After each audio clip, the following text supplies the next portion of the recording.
How may I help you? The proprietress inquires.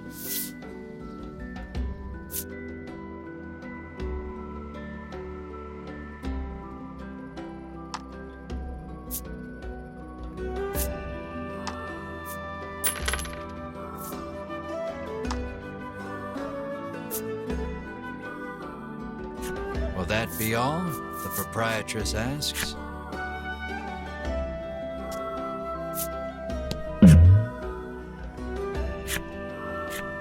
A weapons merchant accosts you in the street, despite your best efforts to mind your own business.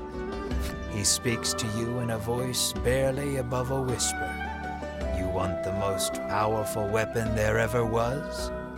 He conspicuously checks his surroundings before revealing this weapon of apparent renown to you. To hear him tell it, this is a legendary weapon, and one of its kind at that. It can be yours for 20,000 gold pieces, he says. You can smell the scam a mile away, and yet the aura of this weapon does have something of the legendary about it. You ask who in their right mind would pay so much for something so clearly fake, stolen, or forged. Well, you know where to find me, if you change your mind, he says, tucking the weapon away.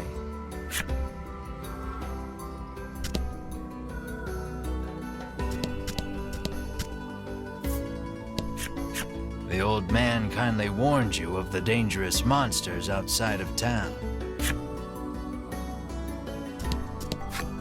The door is shut tight. You spy a keyhole on it, suggesting the existence of a corresponding key.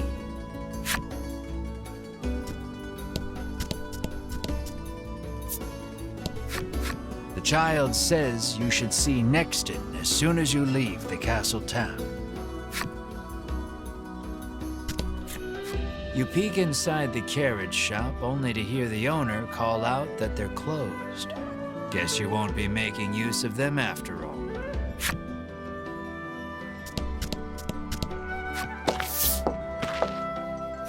Before you stands a sign calling for people to join the hunt for the dragon.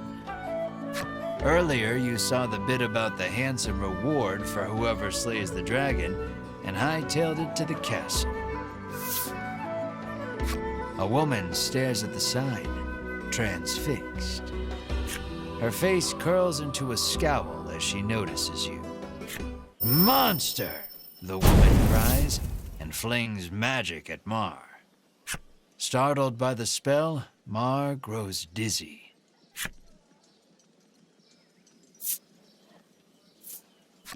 You gather the dizzy Mar in your arms and glare at the woman. This ain't a monster, you growl, as the woman snarls over you, I hate monsters. The two of you bicker for quite a while.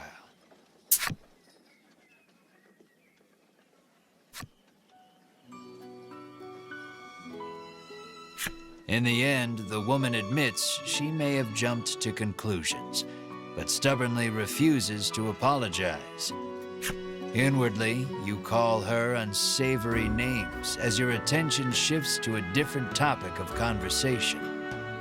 Turns out she really hates the dragon and would love to take him down with her own two hands. But she knows she's no match for him alone, so she's at a loss for what to do. When you tell her you're after the same thing, she squints down her nose at you. Fine, she says. I can help you. No way are you teaming up with someone who attacked you out of the blue. But as you open your mouth to tell her off, I only want to see the dragon dead. I don't care about anything else, she mutters. You overhear her remarks and grin without thinking. Then you don't care about getting a share of the reward. You couldn't have asked for a better companion. Your opinion of her improved. You happily joined forces with the black-clad woman. She introduces herself as Melanie. She tells you she is a witch, but says nothing of why she hates monsters or what grudge she bears against the dragon.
Welcome to Nexton, hails a man.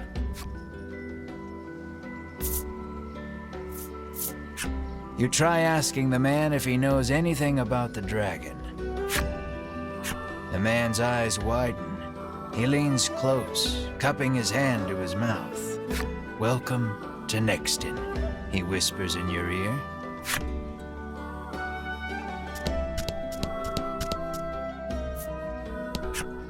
The woman tells you she's so terrified of what might happen if the dragon attacks the town. She hasn't been able to eat. How may I help you? The proprietor inquires.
Will that be all? The proprietor asks.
The man helpfully advises you take the opportunity to purchase equipment and curatives while you are in town.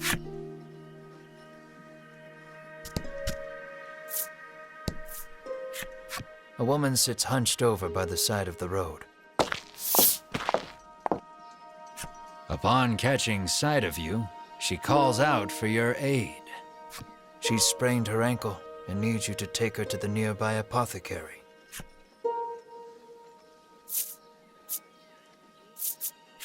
You try to lift the woman into your arms, but the weight's too much for you to bear.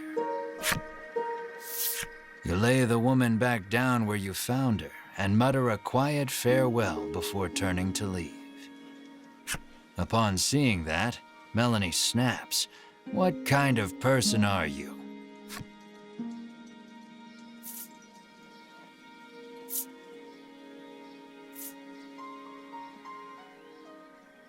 Ain't like it's my fault she's hurt, you whine like a child.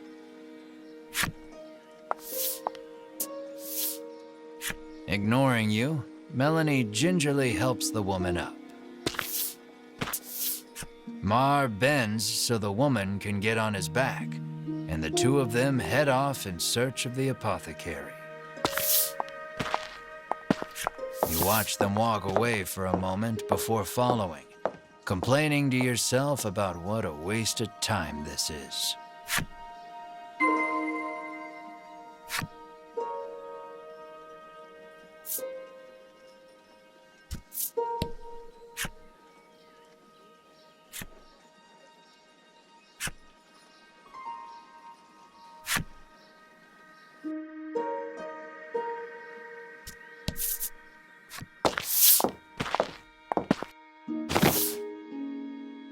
You arrive at the apothecary.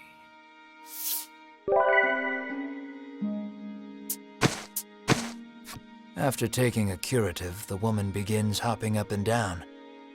Nothing holds a candle to Ivory Order medicine, she beams. She thanks you and pulls something from her breast pocket.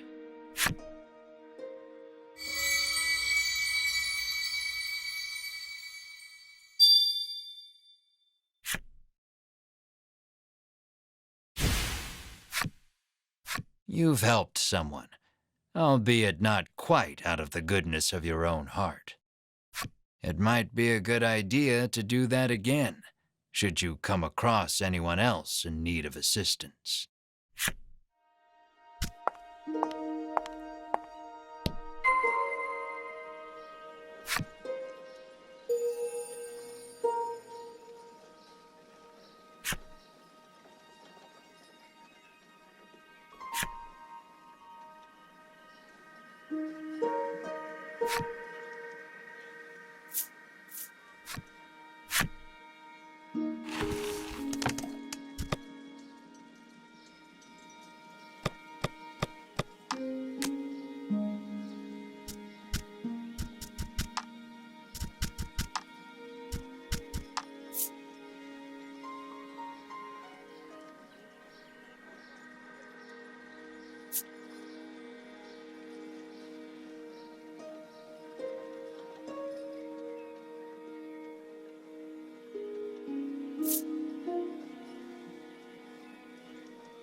Nothing holds a candle to Ivory Order medicine, proclaims the woman, swigging this curative and that. It seems the majority of the world's medicine is made by the Ivory Order. Many people depend on it. That's probably part of the reason the Order has so many ardent supporters. The girl says if you follow this road northwest for a bit, you'll come to Nexton.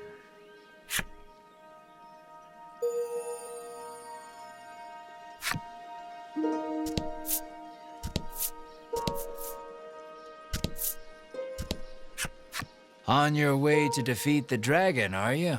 The innkeeper inquires as you set foot inside. The innkeeper gives you a room free of charge in a show of support for any and all who wish to defeat the dragon.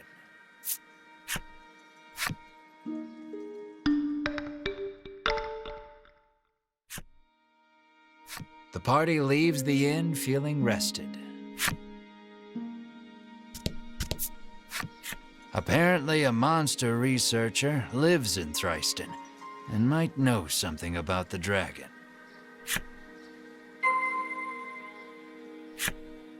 It seems you've learned all you can here. Time to move on.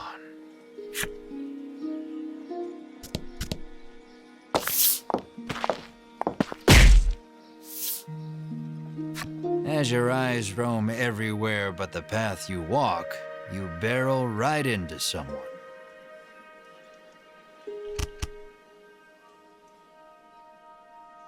When you turn to see who it is, you see the Ivory Order trio from the castle. Winifred, are you all right? The sagely old man asks the woman, voice full of concern. I'm fine, the woman called Winifred replies. Thank you, Hedwin.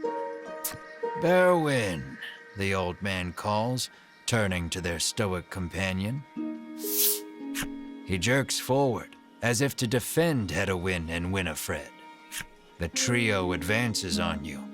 How dare you treat disciples of the Ivory Order with such disrespect?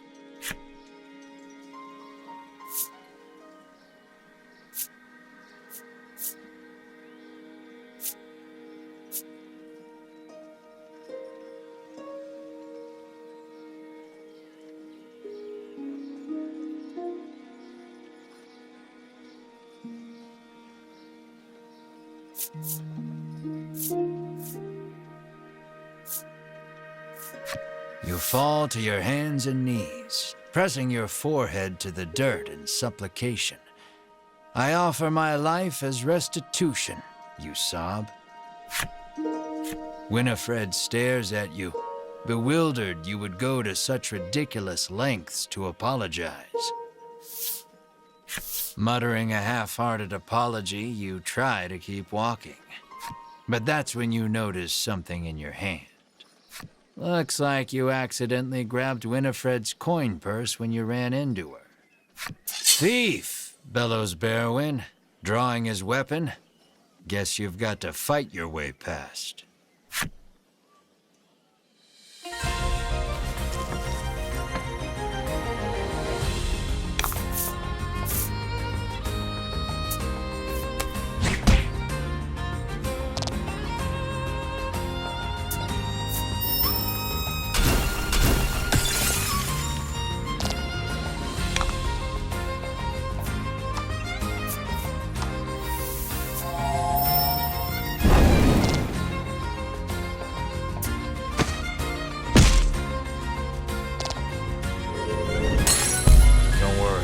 Coffin cart is down, but they're still alive.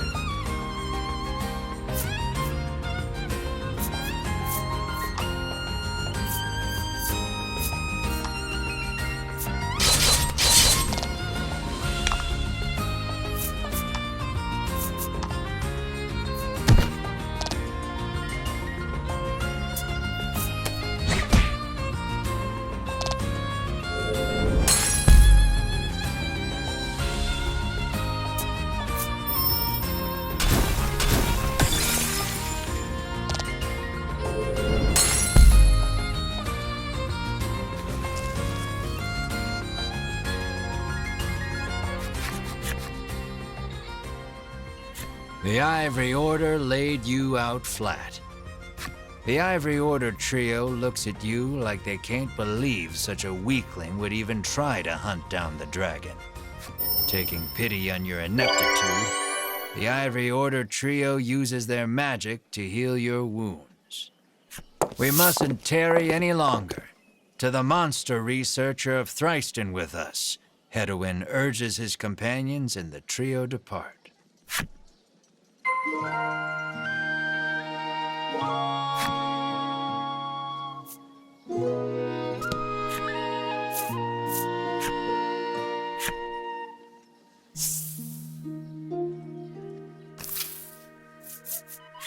Aimless wandering can be fun, but if you want purpose and direction, I'd suggest sticking to the path.